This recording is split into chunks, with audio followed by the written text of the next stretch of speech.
예, 안녕하세요. 마루보수 전문회사 마루넷입니다. 예, 오늘은 강화마루에 대한 설명을 하도록 할 건데요. 예, 보다 많은 분들이 이 영상을 보고 도움이 되셨으면 좋겠습니다. 구독과 좋아요 부탁드리겠습니다.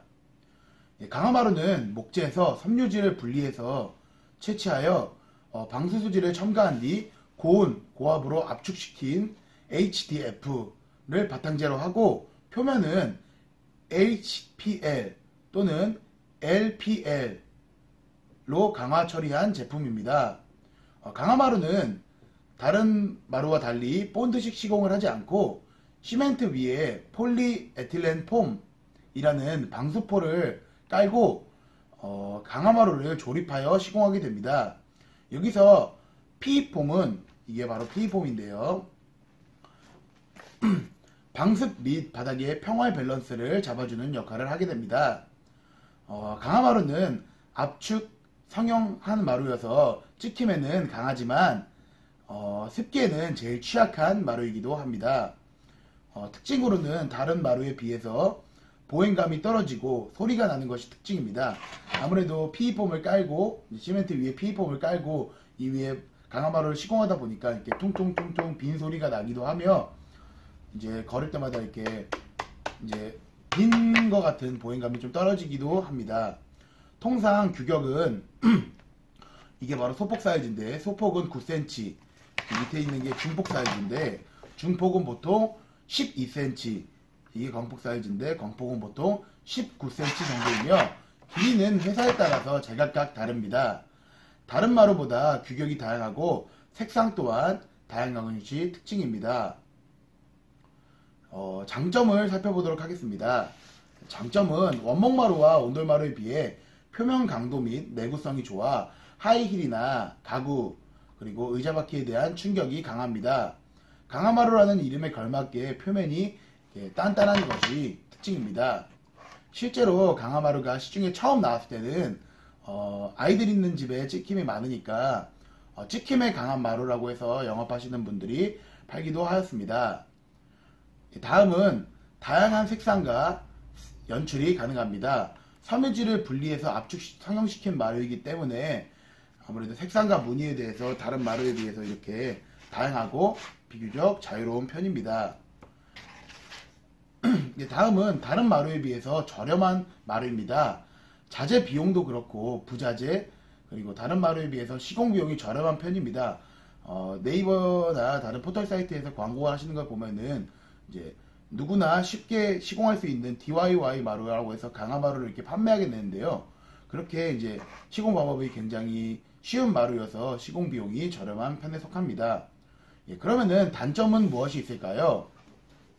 첫 번째는 수평이 잘 맞아야 되고 습기에 약한 마루입니다. 보통 시멘트가 고르지 않던가 이 PE폼을 제대로 깔지 않으면은 바닥이 울퉁불퉁하게 깔려 이제 내려앉은 부분이 주저앉거나 틈새가 생기기도 하고 이게 삐그덕삐그덕 소리가 나기도 합니다. 다음은 다른 마루에 비해서 목재 질감이 떨어져 인공적인 느낌입니다. 강화마루는 목재 섬유질을 겹겹이 압축시킨 마루로 영어로는 라미네이트 플로어라는 이름이 붙을 정도로 인공 성형 압축한 마루입니다. 다른 마루에 비해서 표면에 목질이 살아있지 않는 인공적인 마루입니다. 이렇게 표면을 보시면은 다른 마루에 비해서 조금 인공적인 느낌이 많습니다. 다음은 수축 팽창이 가장 심한 마루입니다. 강화마루는 본드식 시공이 아니고 이렇게 마루와 마루를 이렇게 홈 부분을 이어서 하는 조립식 시공이기 때문에 나무 본질에 있는 수축 팽창에 마루가 줄어들어 겨울에는 이렇게 수축하여 틈새가 벌어지기도 하고 여름철에는 이렇게 늘어나서 팽창하여 이렇게 마루가 이렇게 솟아오르기도 합니다. 다음은 습기에 제일 취약한 마루입니다. 강화마루는 습기에 노출이 되면 이 겉에 있는 표면 처리한 필름이 벗겨지고 물에 부푼 것처럼 이렇게 불어버리게 됩니다. 그러면은 자주 재사용을 할 수 없어 아예 교체밖에 답이 없습니다. 마루에 소리가 나는 마루입니다. 강화마루는 제가 말씀드린 이렇게 조립식 시공이어서 조립 부분이 긴 시간 경과에 노후되면은 이 홈 부분이 헐거워져서 헐거워지거나 습기에 의해서 조립식 부분이 이렇게 파손되게 되면 삐그덕 소리가 나게 되는 편입니다. 수축 팽창에 의해서 조립 부분이 파손되어 조립이 안 되어더라도 삐걱 소리가 나기도 합니다. 강화마루는 조립 부분을 잡아주고 이 조립과 조립 부분을 이렇게 잡아주고 소음이 나지 않게 하는 특수한 화학 처리를 하게 되는데, 간혹 저가형 싸구려 마루는 이 화학 처리를 생략하여 소음으로 인해 건설사를 집단 소송하는 아파트도 있습니다. 다음은 마루 보수가 어렵습니다.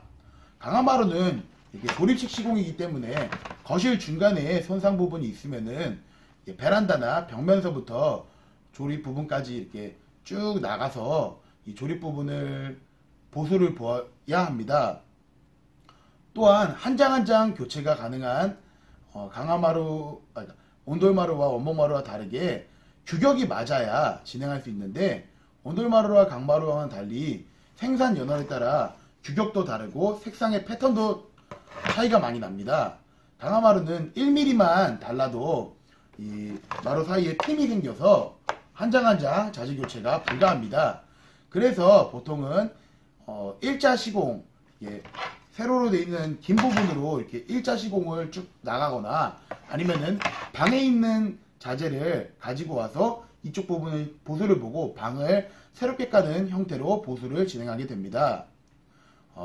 강화마루가 좋다, 어떤 마루가 좋다고 말을 할 수는 없습니다.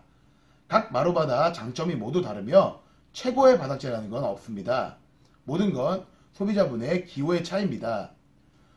강화마루의 특성과 장단점을 미루어 보여 두 가지 단어로 정리하자면은, 첫 번째는 저렴한, 그리고 두 번째는 찍힘에 강한이지 않을까 생각합니다. 강화마루 보수, 이제 마루넷과 상담하세요. 마루에 대한 모든 것, 마루가 궁금할 땐 마루넷. 감사합니다.